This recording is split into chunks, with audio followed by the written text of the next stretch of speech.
को देखा है। मैं जहां गया मोदी मोदी के नारों से स्वागत होता है। भाई और बहनों, पूरा देश तय कर बैठा है कि अगली बार 400 पार, अगली बार।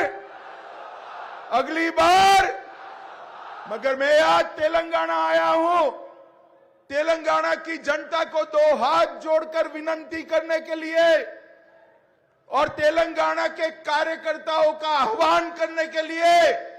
400 पार होने वाला है, उसमें तेलंगाना का 12 से ज्यादा कमल आना चाहिए।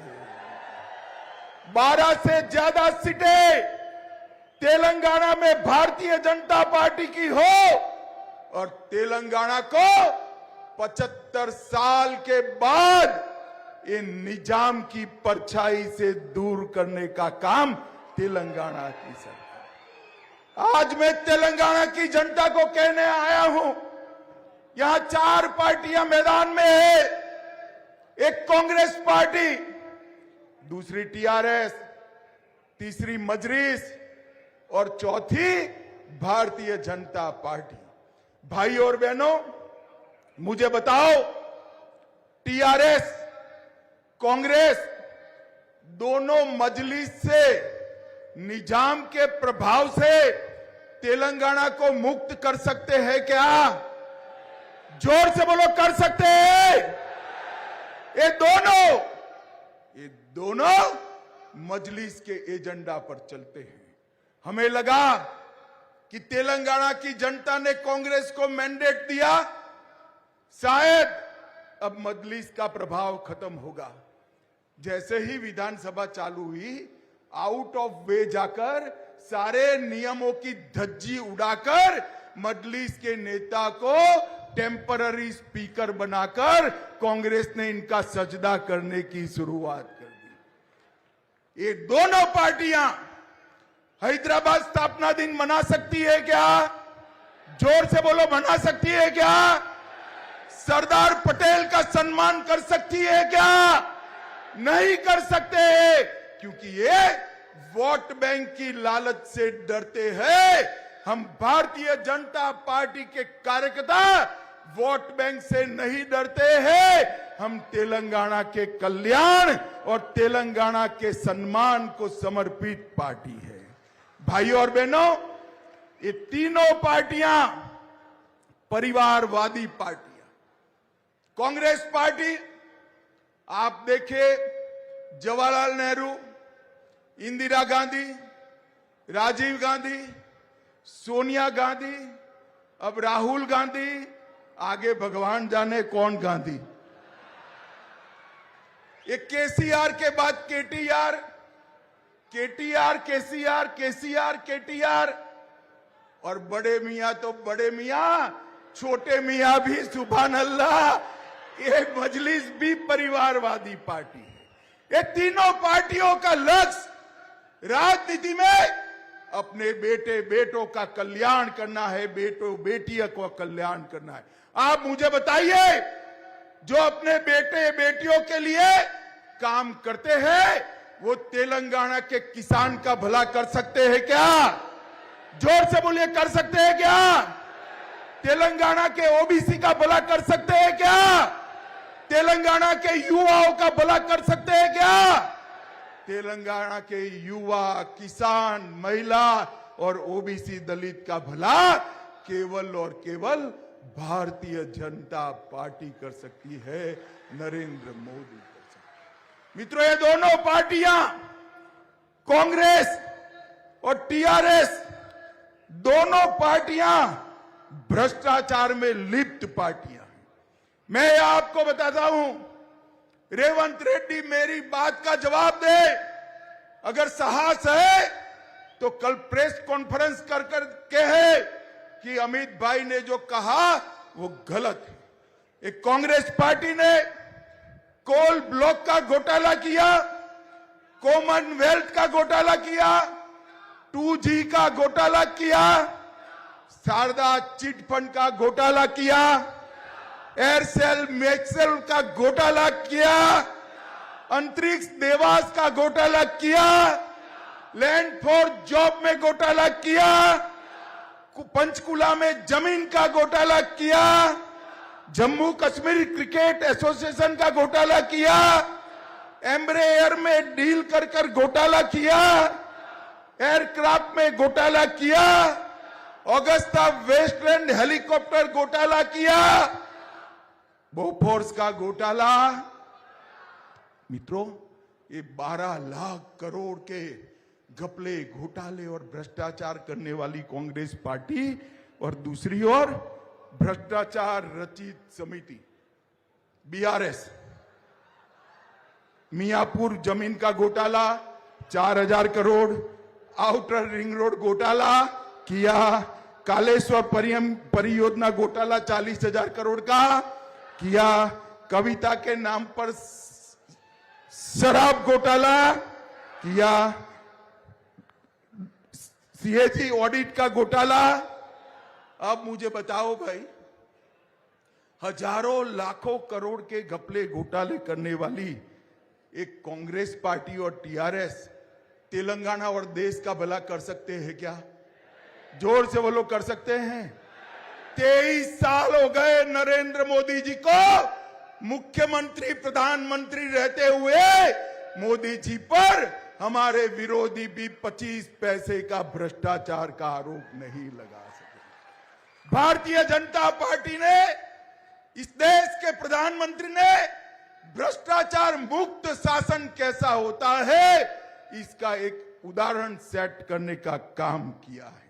भाई और बहनों, एक केसीआर की पार्टी थी और कांग्रेस पार्टी, दोनों वादा खिलाफी की पार्टी है। इन्होंने कहा था कि हम नीलू, निगुलू, नियामकलू, रोजगार, धन और जल, ये तीनों के लिए काम करेंगे। तीनों में वादा खिलाफी किया। 1 लाख युवाओं को रोजगार देना था, नहीं दे पाए। यूनिवर्सिटी में प्रोफेसरों की भर्ती नहीं कर पाए। 40 लाख बच्चों को फ्री शिक्षा का वादा किया था, नहीं कर पाए। 7 लाख घर देने का वादा किया था, नहीं कर पाए। मेरे पास 42 वादा खिलाफी की सूची है, 42।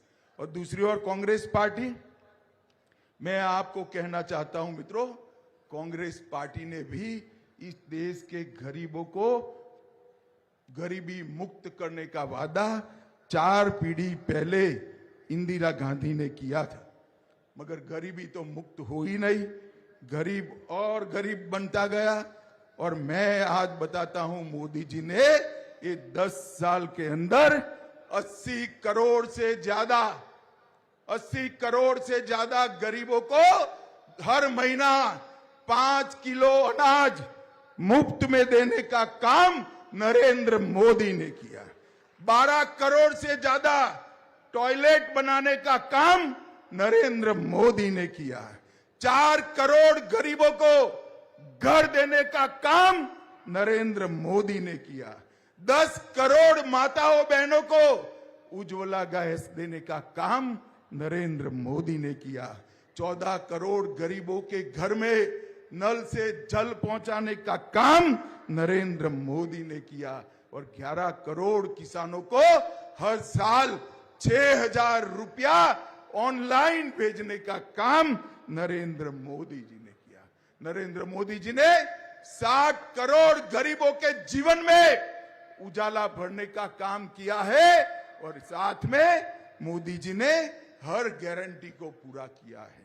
मुझे बताओ भाइयों बहनों, ये कश्मीर हमारा है या नहीं है? अरे जोर से बोलो, है या नहीं है?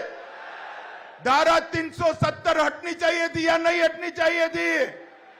हमने वादा किया था, मोदी जी ने 5 अगस्त 2019 को धारा 370 को समाप्त कर रख दिया। और आज कश्मीर, जिस लाल चौक में जाते हुए मिलिट्री के बगैर जा नहीं सकते थे, वहां तिरंगा फहर रहा है और वहां जन्माष्टमी भी मनाई जाती है। मुझे बताओ भाई और बहनों, अयोध्या में राम मंदिर बनना चाहिए था या नहीं बनना चाहिए था? 500 साल से राम लल्ला अपमानित अवस्था में थे। कांग्रेस पार्टी ने रामलल्ला को टेंट में रहने के लिए मजबूर किया, अटकाया, लटकाया, भटकाया, केस चलने नहीं दिया। मोदी जी के समय में केस भी समाप्त हुआ, भूमि पूजन भी हुआ और 22 जनवरी को रामलल्ला का प्राण प्रतिष्ठा भी हुआ। भाई और बहनों, मैं कांग्रेस पार्टी को पूछना चाहता हूं, अगर आप चाहते तो इतने समय में ये गारंटी पूरी हो सकती थी या नहीं हो सकती थी? उन्होंने नहीं किया। मित्रों, बताओ मुझे, 3 तलाक दूर कर मुस्लिम माताओं बहनों को सम्मान देना चाहिए या नहीं देना चाहिए? 3 तलाक जाना चाहिए या नहीं जाना चाहिए? कांग्रेस पार्टी ने 3 तलाक को कभी नहीं हटाया। वो ओवैसी से डरते हैं, वो वोट बैंक से डरते हैं। नरेंद्र मोदी जी ने 3 तलाक को समाप्त करने का काम नरेंद्र मोदी जी ने किया। भाइयों और बहनों, और मोदी जी ने देश को सुरक्षित करने का काम किया है। ये 10 साल तक कांग्रेस की सरकार थी, सोनिया मनमोहन की सरकार थी। पाकिस्तान से रोज आलिया, मालिया, जमालिया आते थे, बम धमाके करते थे और चले जाते थे, कोई कुछ नहीं बोलता था। मोदी जी के समय में भी 2 प्रयास हुए, उरी और पुलवामा में, मगर पाकिस्तान को मालूम नहीं था ये नरेंद्र मोदी सरकार है, भारतीय जनता पार्टी। 10 ही दिन में सर्जिकल स्ट्राइक और एयर स्ट्राइक कर पाकिस्तान के घर में घुसकर आतंकवादियों का सफाया करने का काम नरेंद्र मोदी जी ने किया। भाइयों और बहनों, अभी हमने कहा था कि हम सीएए लाएंगे, जो हमारे बांग्लादेश और पाकिस्तान से हिंदू, सिख, बौद्ध, जैन भाई बहन आए हैं, उनको नागरिकता देंगे। ये लोग विरोध करते हैं, मगर कल ही मोदी सरकार ने सीएए का वादा भी पूरा कर दिया। करोड़ों हिंदू, जैन, बौद्ध, सिख जो आसपास के देशों से आए थे, अफगानिस्तान से, पाकिस्तान से, बांग्लादेश से, उनको नागरिकता देने का काम कल नरेंद्र मोदी जी ने समाप्त कर दिया। जो अपने महिलाओं के सम्मान के लिए, अपने धर्म की रक्षा के लिए, अपने गौरव की रक्षा के लिए भारत की शरण में आए थे, इनको एक कांग्रेस वाले मजलिस, टीआरएस विरोध करते थे, नागरिकता नहीं देने देते थे। नरेंद्र मोदी जी ने इनको नागरिकता देकर उनको सम्मान के साथ जीने का उनका स्वप्न पूरा किया है। और एक गलत फहमियां फैला रहे, इस देश के अल्पसंख्यक भाइयों को कहना चाहता हूं, माताओं को कहना चाहता हूं, सीएए से किसी भी देश के नागरिक की नागरिकता जानी नहीं। सीएए नागरिकता देने का कानून है, नागरिकता लेने का कानून नहीं है। ये ओवैसी भी झूठ बोल रहे हैं, खड़गे भी झूठ बोल रहे हैं, राहुल गांधी भी झूठ बोल रहे हैं कि इससे माइनॉरिटी की नागरिकता जाएगी। मैं आपको भरोसा दिलाता हूं कि सीएए के कानून के अंदर किसी की नागरिकता लेने का कोई प्रावधान नहीं है। हमारे शरणार्थियों को नागरिकता देने का प्रावधान है, मगर ये लोग वोट बैंक की राजनीति कर रहे हैं। भाइयों और बहनों, मैं इतना ही कहना चाहता हूं, आने वाले दिनों में चुनाव शुरू होगा, आपको घर घर जाना है और पूरे तेलंगाना की जनता को बताना है कि 10 साल में मोदी जी ने तेलंगाना के लिए 2,50,000 करोड़ रुपए का ग्रांट भेजा है। कितना भेजा है? और 10 साल जब यूपीए की सरकार थी, इन्होंने 1,16,000 करोड़ भेजा था। और इसके साथ साथ मोदी जी ने railway, metro, airport, highway, national highway, petroleum, university, central institute, इसके अलग से 5 लाख करोड़ से ज्यादा रुपया नरेंद्र मोदी जी ने भेजने का काम किया। ये लोग तेलंगाना का विकास नहीं कर सकते, तेलंगाना का विकास केवल और केवल भारतीय जनता पार्टी कर सकती है, नरेंद्र मोदी जी कर सकते हैं। मित्रों, जो इंडिया अलायंस है, ये पूरा गठबंधन, ये घमड़िया गठबंधन केवल और केवल परिवारवादियों का गठबंधन है। मैं फिर से देश की जनता को कहना चाहता हूं, सोनिया गांधी का एकमात्र लक्ष्य है राहुल गांधी को प्रधानमंत्री बनाना। केसीआर का लक्ष्य है केटीआर को मुख्यमंत्री बनाना। ममता दीदी का लक्ष्य है भतीजे को मुख्यमंत्री बनाना। शरद पवार का लक्ष्य है सुप्रिया सुळे को मुख्यमंत्री बनाना। ठाकरे जी का लक्ष्य है, उद्धव ठाकरे जी का, आदित्य ठाकरे को मुख्यमंत्री बनाना। लालू जी का लक्ष्य है अपने बेटे को मुख्यमंत्री बनाना। भाई मुझे बताओ, ये बेटे, बेटी, जमाई, दामाद, इसमें आपकी जगह है कहीं पर? है क्या?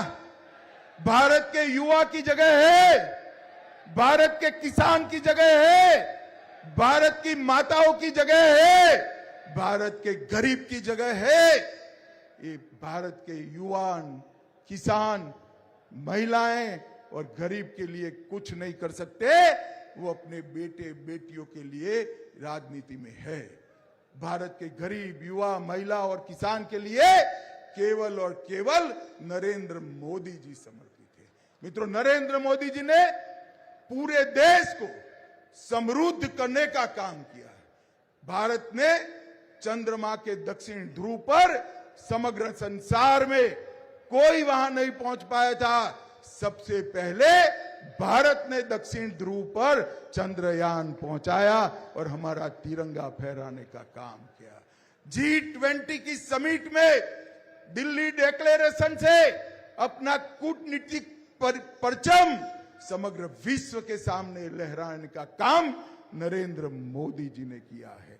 आज पूरी दुनिया नरेंद्र मोदी जी का सम्मान करती है। 14 से ज्यादा देशों ने मोदी जी को अपना सबसे बड़ा नागरिक सम्मान अवार्ड, जैसे हमारे यहां भारत रत्न है, 14 देशों ने नरेंद्र मोदी जी ने दिया है। मोदी जी जहां भी जाते हैं लोग मोदी मोदी मोदी करते हैं। भाइयों और बहनों, ये मोदी जी का जो स्वागत है ना, ये नरेंद्र मोदी जी का नहीं है, ये भारतीय जनता पार्टी का नहीं है। मोदी जी का ये स्वागत हमारी देश की 130 करोड़ की जनता का स्वागत है। यहां समग्र तेलंगाना राष्ट्र से बूथ अध्यक्ष आए हैं। मैं सभी को कहना चाहता हूं, जब तक विजय जुलूस न निकले किसी को आराम नहीं करना है। हर मतदाता का, हर लाभार्थी का और विशेषकर हर माता बहन का संपर्क कर कर कमल के निशान पर बटन दबाकर मोदी जी के हाथ मजबूत करने के लिए निकल पड़ना है। यहां बैठा हुआ हर कार्यकर्ता अपने आप को नरेंद्र मोदी समझकर तेलंगाना की जनता के सामने जाए, विनम्रता से आशीर्वाद मांगे और भारत को 2047 तक पूर्ण विकसित राष्ट्र बनाने के लिए नरेंद्र मोदी का समर्थन कराइए। मैं आपको कहता हूं, मोदी जी ने गारंटी दी है कि 15 अगस्त 2047 को हमारा देश भारत, जब देश की आजादी की शताब्दी मनाई जाएगी, भारत आत्मनिर्भर होगा, भारत पूर्ण विकसित होगा और भारत माता विश्व गुरु के स्थान पर विराजमान होगी। ऐसा भारत बनाने के लिए हम सब ने आगे बढ़ना है। मुझे बताओ, ये जो 1.5-2 महीना है चुनाव का, आप सभी लोग आज से ही कमल के प्रचार में मोदी जी को प्रधानमंत्री बनाने के लिए निकल पड़ेंगे क्या? अरे जोर से बोलो, निकल पड़ेंगे क्या? तेलंगाना में 12 का आंकड़ा पार करेंगे क्या? 400 पार कराएंगे क्या? मोदी जी को फिर से प्रधानमंत्री बनाएंगे क्या? तो मेरे साथ दोनों हाथ उठाइए, उठाइए दोनों हाथ। 12 सीटें जीतने की संकल्प की मुट्ठी बींचिए और विरोधियों के दिल दहल जाए ऐसे प्रचंड आवाज से बोलिए, भारत माता की, भारत माता की, वंदे वंदे, जय श्री राम, जय जय श्री राम। भारत माता की